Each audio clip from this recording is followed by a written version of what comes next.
Did you fall asleep, man? Did you just doze off? Okay.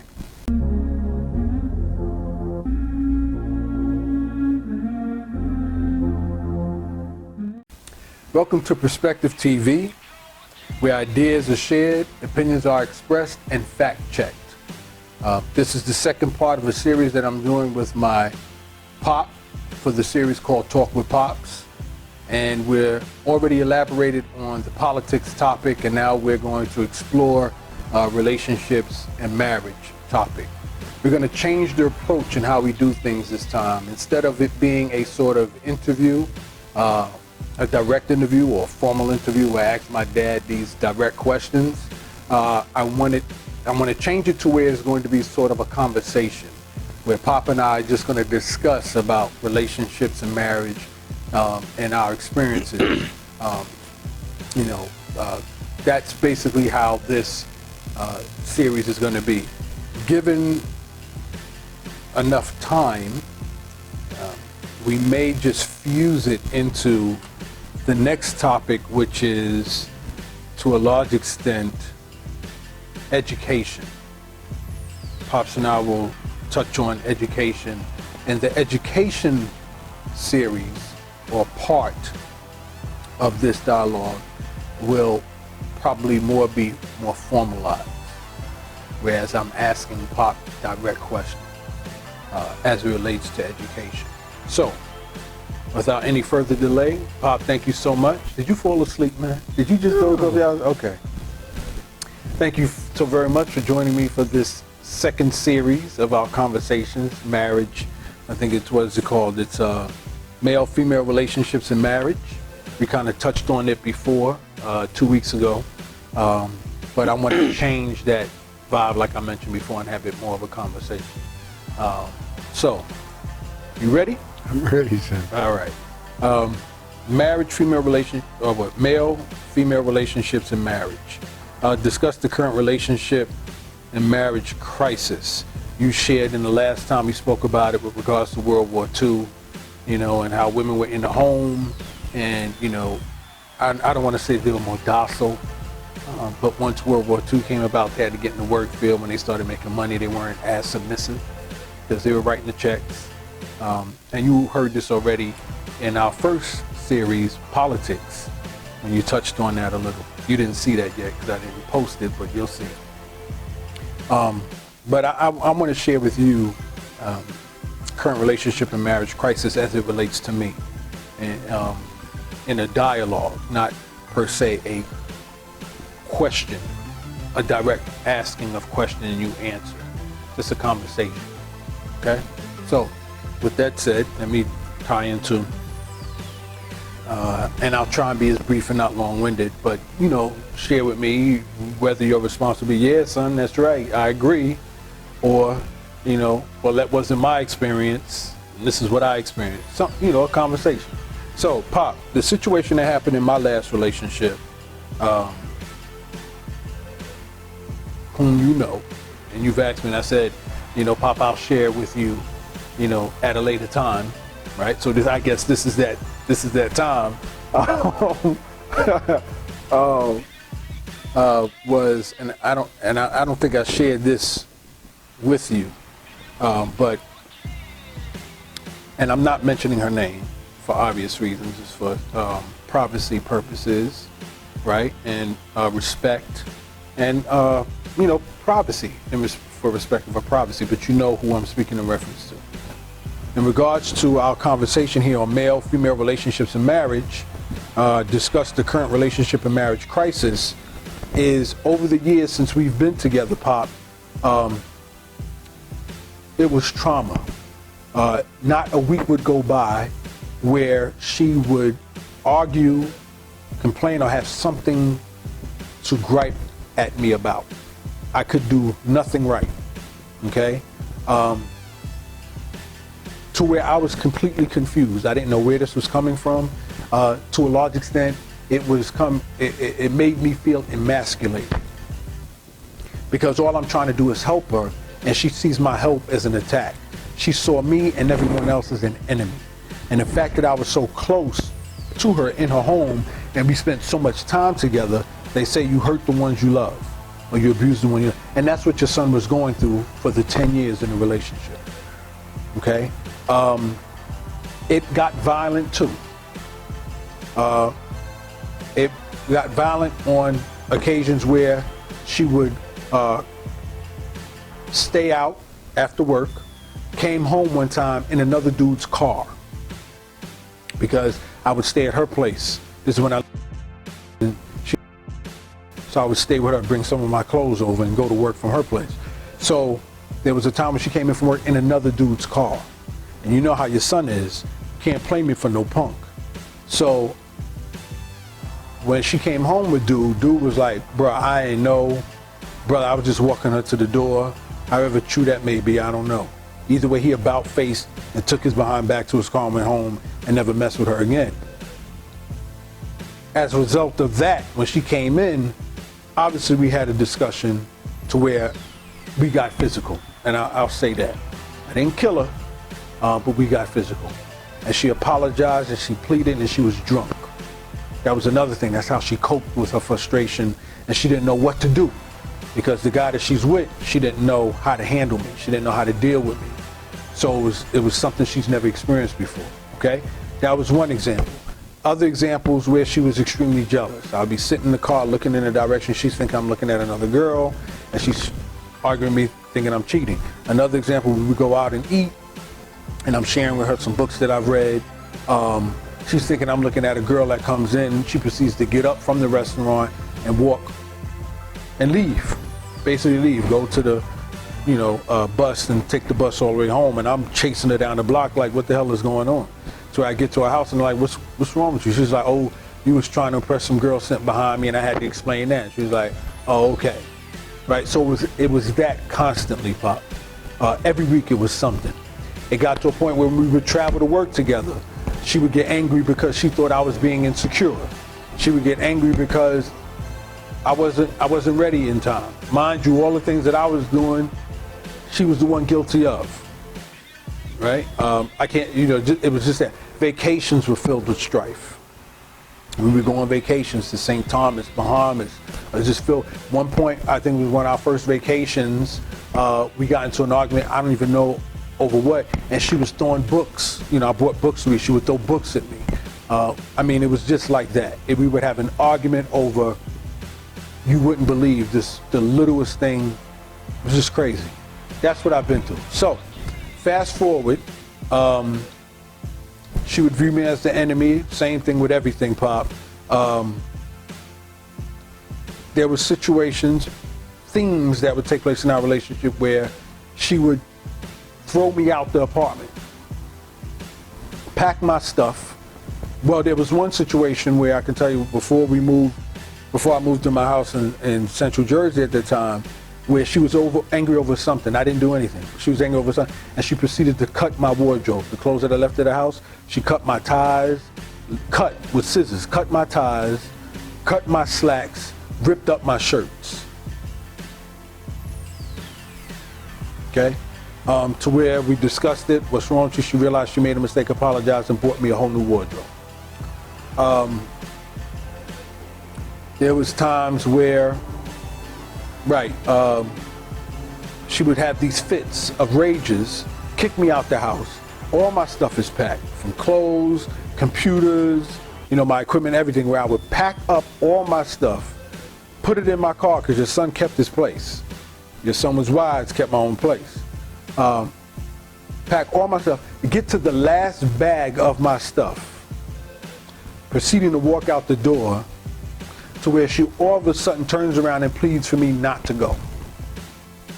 I'm literally out the door, by the elevators, about to go, and she's by the door pleading, begging, eyes filled with tears, please don't go, I am so sorry.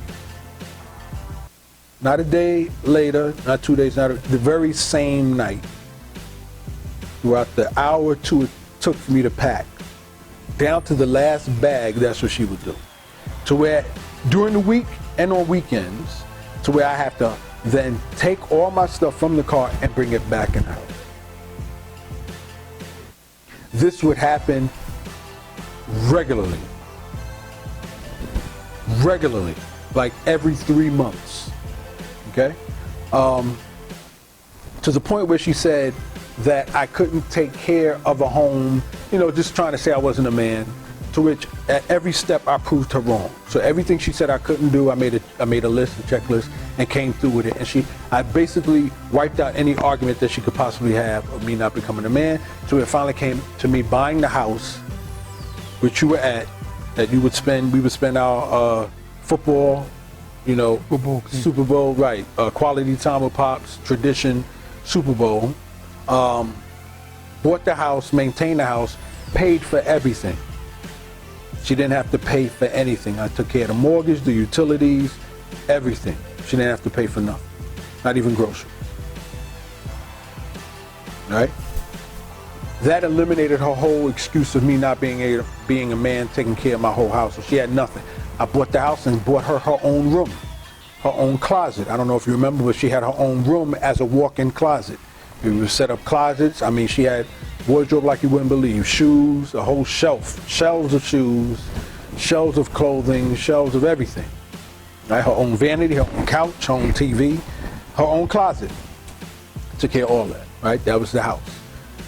So, to close that out, Pop, in regards to our topic on relationships, and in her defense, I wasn't able to give her enough attention in the evenings and over the weekends, because when I would come home, we had to work out a schedule where it was like, okay, baby, I need to work on 4 T's so I can get the company off run, so I can write my own check, and I don't have to work for anybody else, and we don't have to worry about these crazy hours. I have more free time. I have staff working for me. Things. This is what I tried to relate to her as to why I'm working so hard.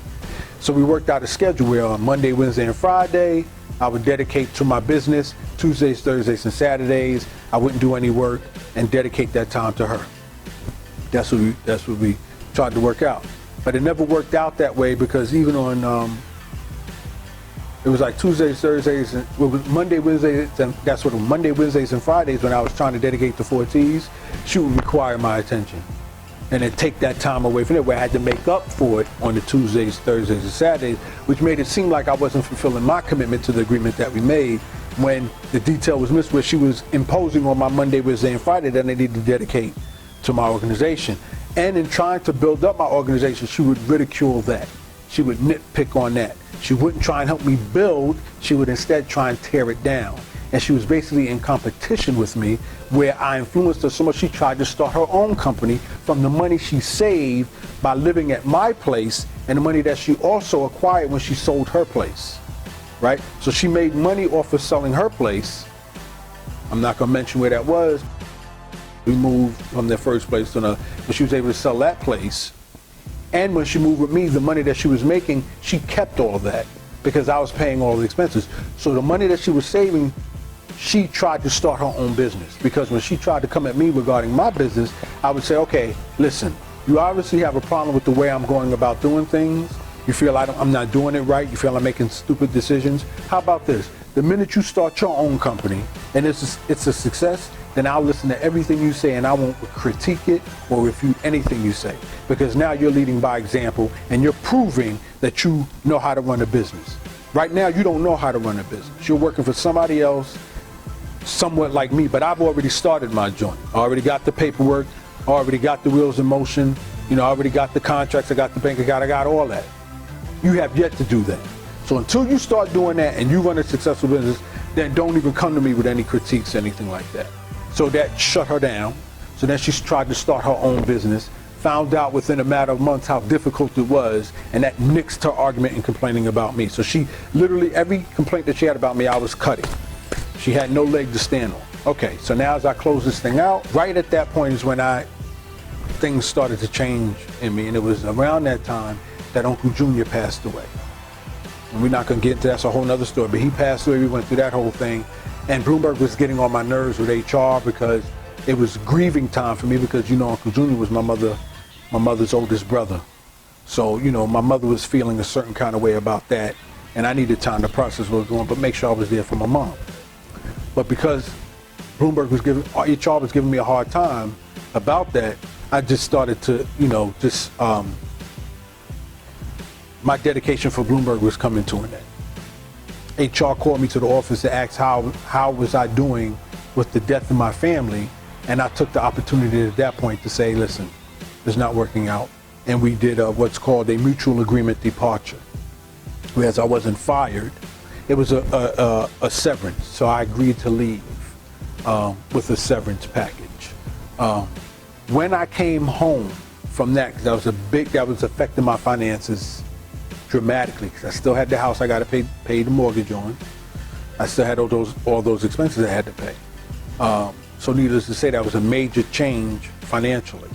So when I got home and I shared this information with her, she did the typical, don't worry, baby, it'll be all right. I'm here for you. I'm not leaving you. Yada, yada, yada, yada, yada. But that was those were her departure papers, so to speak. At that point, when she realized that this was going to affect my income, she was like, I'm out of here. So prior to that, we were trying to sell a house anyway, right? But she already made plans to get her own place. But she shared with me she was getting a place for us. And in actuality, she was getting a place for her, right? So she got a space that she's always wanted at a location in Jersey. It was a 2-bedroom. The bedroom was going to be my office. The bedroom was large enough to hold her closet, her walk-in closet. So, but it was really not my office, right? So that's what happened, Pop. So in she left in June. It wasn't a really leave. It was like, okay, baby, I got the place for us at this location. You stay here in order to sell the house, and then come and move in at our new place. That's how she presented it. So I would split time between her new place that she so-called got for us and my house until I could sell a house. That in and of itself took a long time, and that's a whole nother story. So from that, it only took about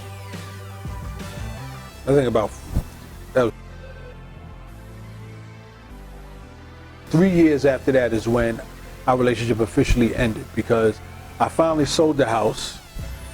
She tried to help me. It got to a point where I was telling her, so at that point, I finally sold the house.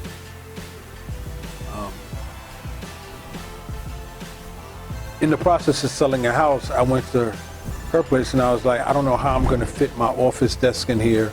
I don't know how I'm going to fit my furniture in here. So it was the extra room, but it didn't account for my stuff.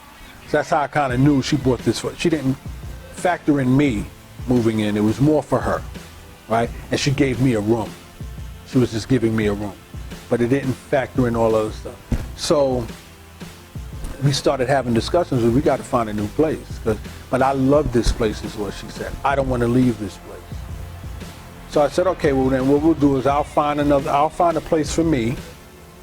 You can keep this place, and we'll just do what we did when we first started meeting, when we first started dating. We'll still be together, but I'll spend some time in my place that can house all my stuff, and you spend time here, the place that you love, until you get tired of it and then move it back in with me or something like that. So that was the agreement we had as I was trying to sell my house.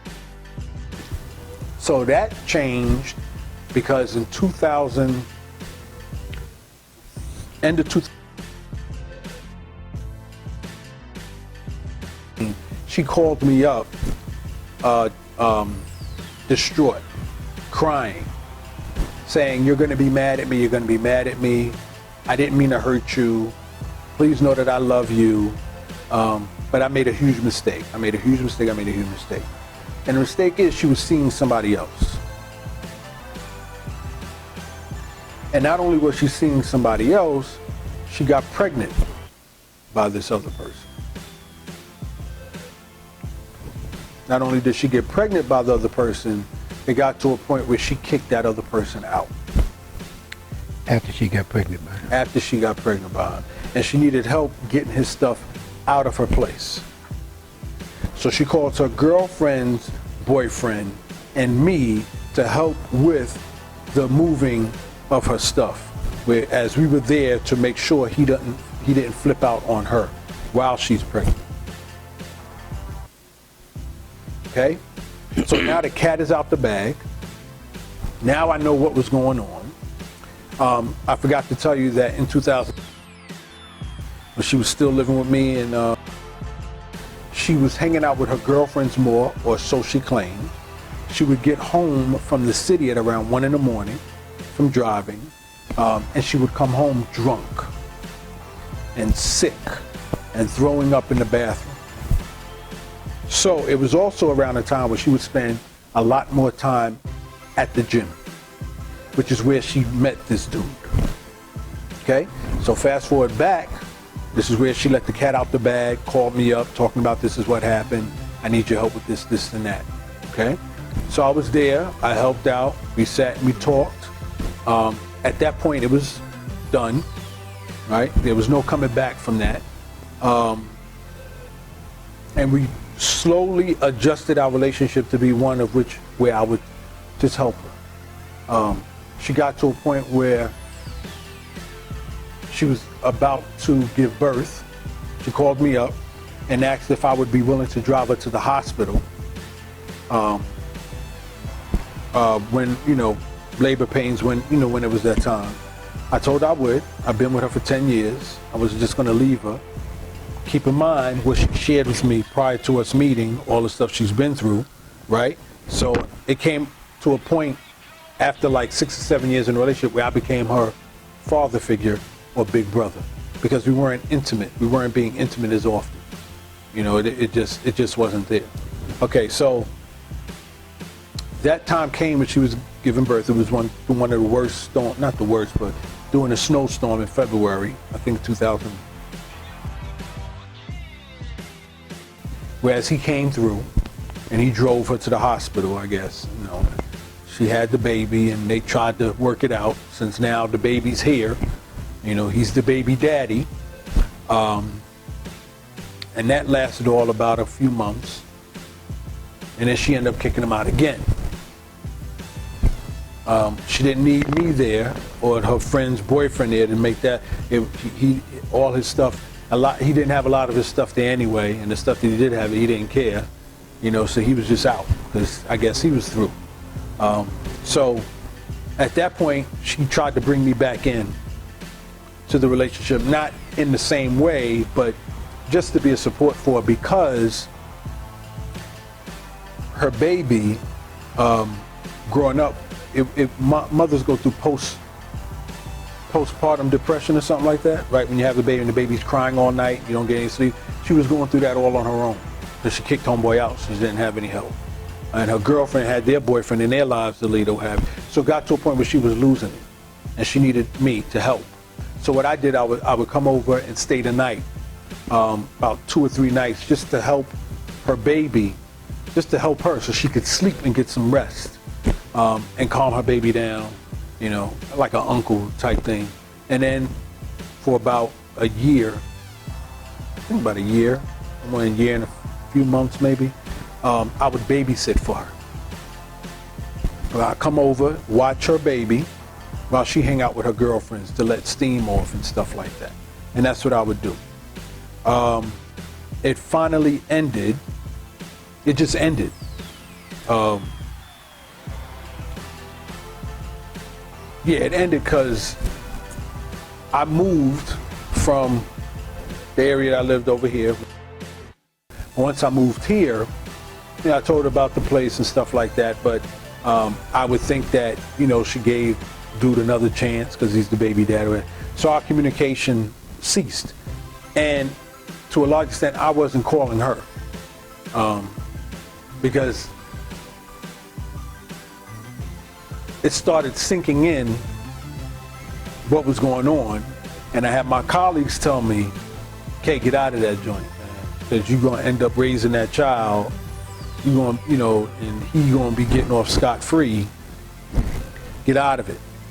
You know, I know you love her, I know you appreciate her, I know she ain't trying to hurt you and stuff. Maybe she don't know what's going on, but you're going to get yourself in some serious trouble if you keep this going on and you become you play an integral role in that child's life. So get out while you can. So subconsciously, spiritually, intuitively, I started escaping from that, backing out of that, not being so dependent. And I think one time she called me and she was like, would you be able to babysit? And I'm like, I can't, right? I don't have time or what have you, or yes, reschedule or that. So I guess it started to sink in, you know, I'm backing out. But the conversation said, I'll always be there for you. If you ever need to talk to me about anything, you know, I'll be there, whatever. So that's what happened, I think, into 2. So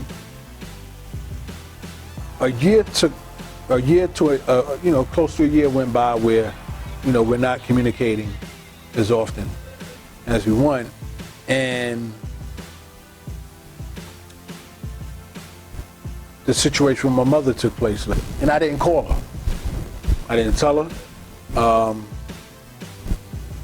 because I didn't, and I shared this information with my mom, by the way, so she knew about this, okay? And she was relieved and very disappointed in her. And to a point she was like, don't you call her.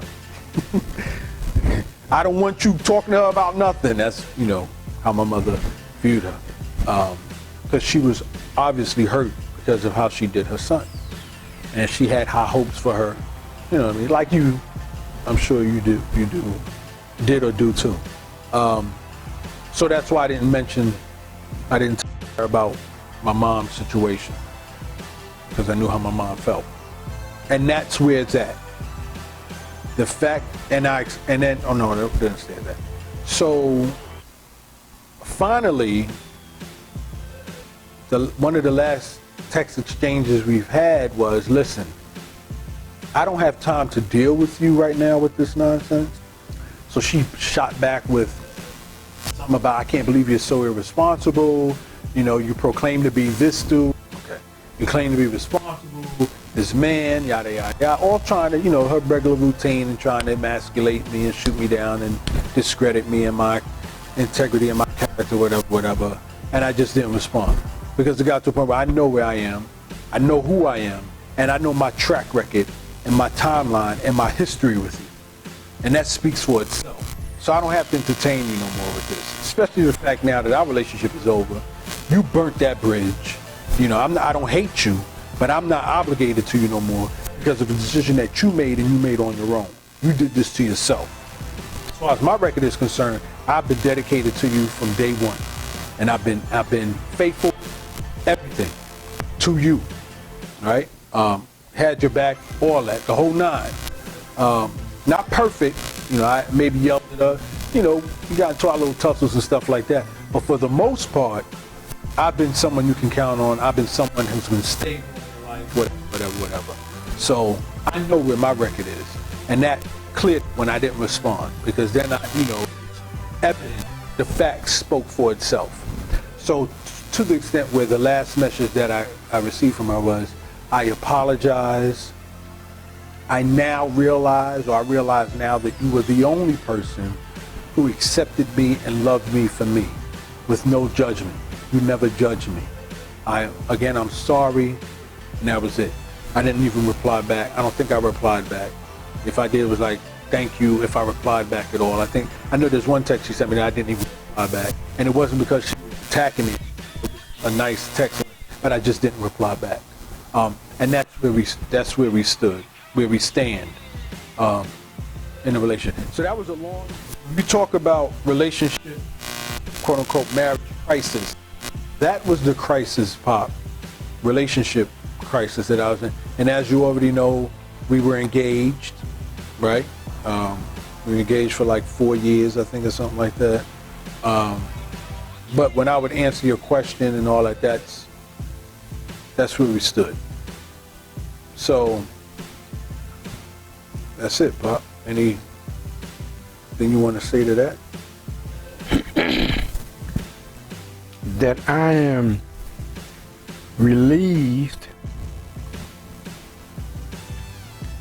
and I'm happy that my son is all right and out of this crisis situation that he was in.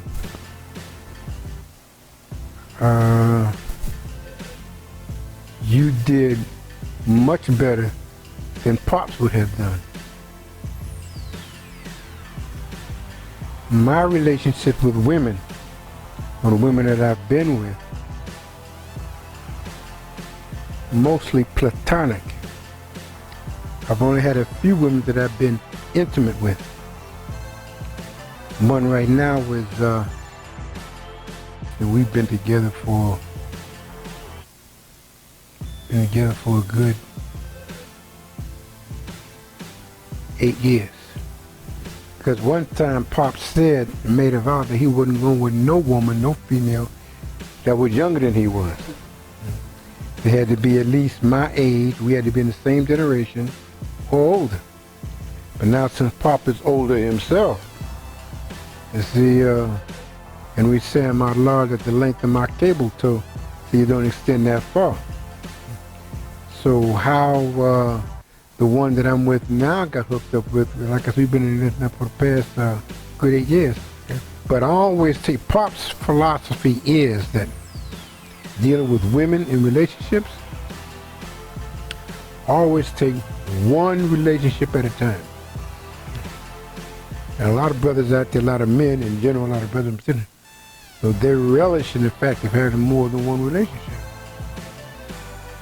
I says, okay, well that's your philosophy, that's what you want to do. Okay. But what a lot of men don't know, when it comes to women and relationships, I concentrate, when I'm in a relationship, I concentrate on the relationship that I'm in, that I'm with. Because women, females, there's something you can't do without them. That's for damn sure. And it's a hard time sometimes dealing with them. So I keep a, using football analogy, you know the scrimmage line? Yeah. Between defense and offense? See, there's a line, offense and defense, that keep them on. There's a line in between that separates the two, that separates the offense and the defense. And that's the way that's the line that I use dealing with female relationships, you know. Because what a lot of, we take for men in general, say brothers in particular, I don't take nothing for granted, especially women. What you notice is, women, most women know most men than most men know themselves. Why? Because women study men. They watch everything they do. They listen to everything they say. And then they store it upstairs in their mental data bank. And they have conferences on men. Women do. like that movie, Jungle Fever, and they was sitting on, yeah, I remember you shared that one. Mm-hmm. That's typical among women's behavior and their attitude. They realize that they're in competition among themselves, stiff competition among themselves, trying to find a good man. My mother, my aunts, the old women that I grew up with, there was a saying among them saying that a good man is hard to find. Mm-hmm. And they are always on the hunt and on the lookout for a good man. Even a halfway decent man is what they're looking for. And they study men. And the taking women for granted among men is like they see a woman that they like and they call themselves pursuing her, when it's the opposite. She's pursuing him. They know once the man that they have interest in, once they know they can get his attention, it's just a matter of time before they can get him. So, lots of times the man who is being pursued or the woman he's pursued, see, she will place herself or get herself in a position where she's always in his attention. And he don't even realize it. Because he's not conscious of it. All he knows is he should want her. You know. And she knowing that he wants her, she'll make it available for him. Being in position for he can get being in position to get his attention. Okay? And always treat women, I always treat my women, females, friends of mine, with respect. I treat them as human beings. We're all human beings. And it's a matter of each one, not only each one teach one, but do the basic law, like, do unto others that you would have them do unto you. Yeah. If you like being treated or respected equally, then whoever you come in contact with, your friends, is you treat them the same way you want to be treated. And in a relationship, what's good for the goose is good for the gander. Now, if you want respect, or want her to respect you, then you got to respect her. That respect goes both ways. And that's how you have an equal relationship between the two. And for male-female relationship, you want to be cognizant of each other and respectful of each other, but pay attention to each other and respect each other. That's what goals of relationship. That's how you stay in a relationship.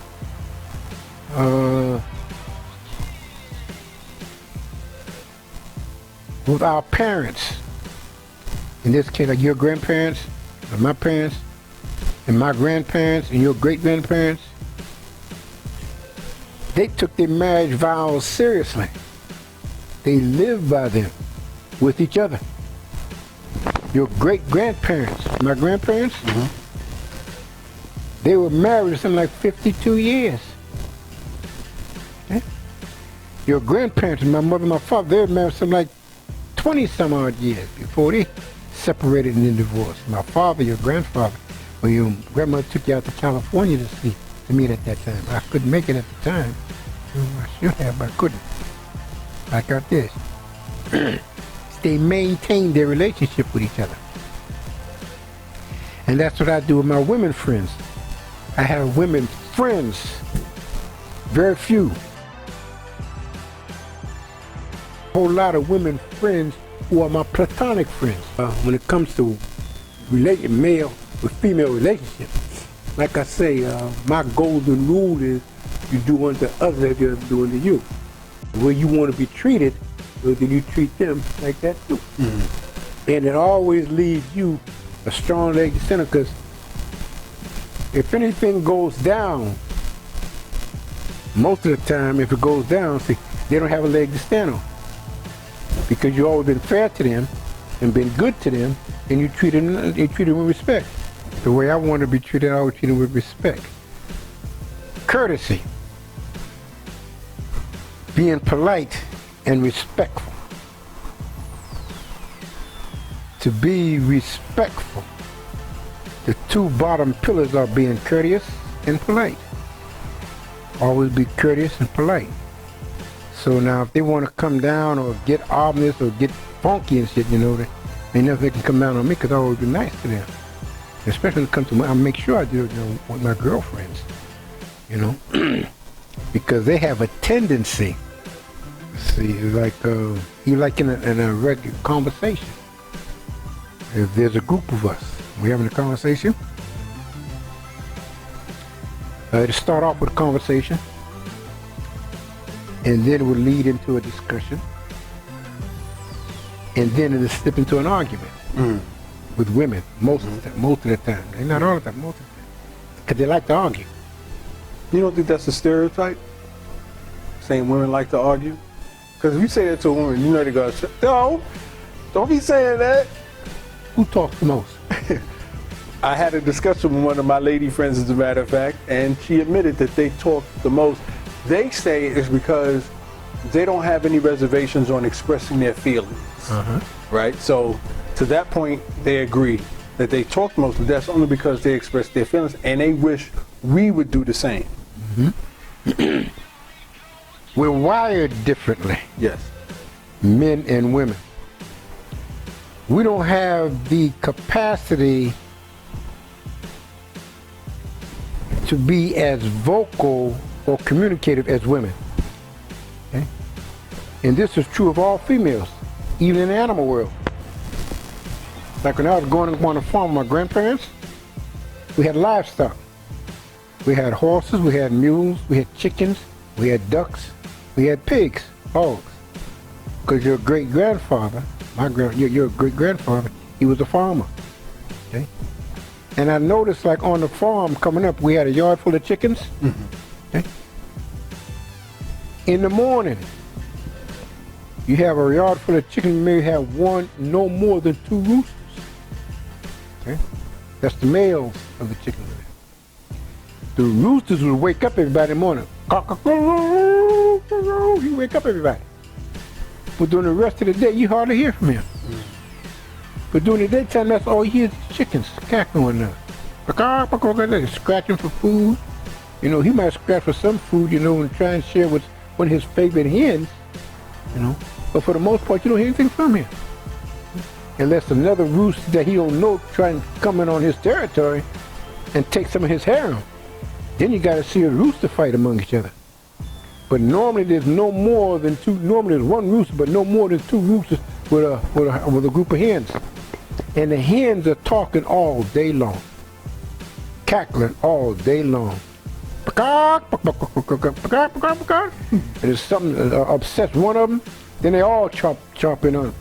You get a whole yard of chickens, you know, raising hell and whatnot. You know? But the rooster, he ain't saying shit. He just watching and make sure that nobody else comes upon his harem and take one of his hens. That's when you hear from him. But other than that, you don't hear nothing. The same thing with men. We don't communicate as often or as well as women do because it's not in our nature. We'll talk now and then on certain issues that is of interest or importance to us. You know, that we're good at when during the seasons, football or during the seasons. Oh, now we can talk then because we're talking about the ball game. Either football or basketball or track or baseball. But other than that, that's about it.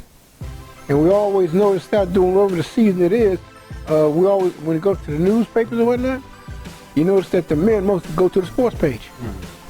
Whereas women, they will try some of to watch the headlines, the news, giving that. But for the men, men are concerned, we'll watch it, whatever is of interest to us at that time in the paper, we'll go to that. But to go through the whole paper and read to that, no. Not unless you're a journalist or a reporter, okay? Because that's your job. But for the average man, the average brother, man, no, we go to the sports page, we read what topic is of importance for that day. We'll go to that. That's about it. So primarily, and I said I use the animals and chickens as an example, but it's the same thing with women. Most women. I ain't gonna say all of them, most women. And my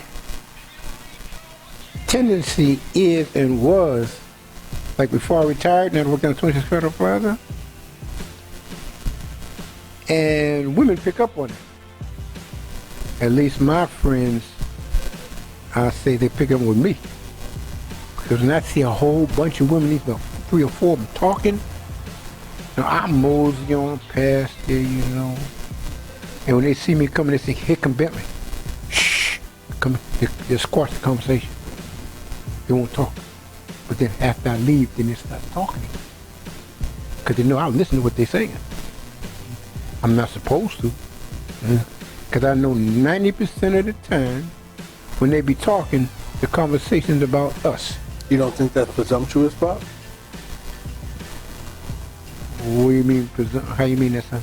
Like self-centered, like they talking about us. You know what I mean? No, not just about me. We're talking to other brothers, men. Okay. Okay. And they don't want me to know over here what they're saying about somebody else, another brother. Okay. And especially when I'm walking past, if they talk about me, they don't want me to know. They don't want me to know what I'm talking about. They don't want me to know that they talk about me. Right. Let alone the other brothers or other men that's around there. So that's her, and like I said, I got a kick at it. I laughed my ass off. But that's the situation that I see back up before I retired. I say, Monica, no be today. Me and you done the fight, don't they? I no go pursue man, I go change my ways. I go reduce the banana, I no go do it again.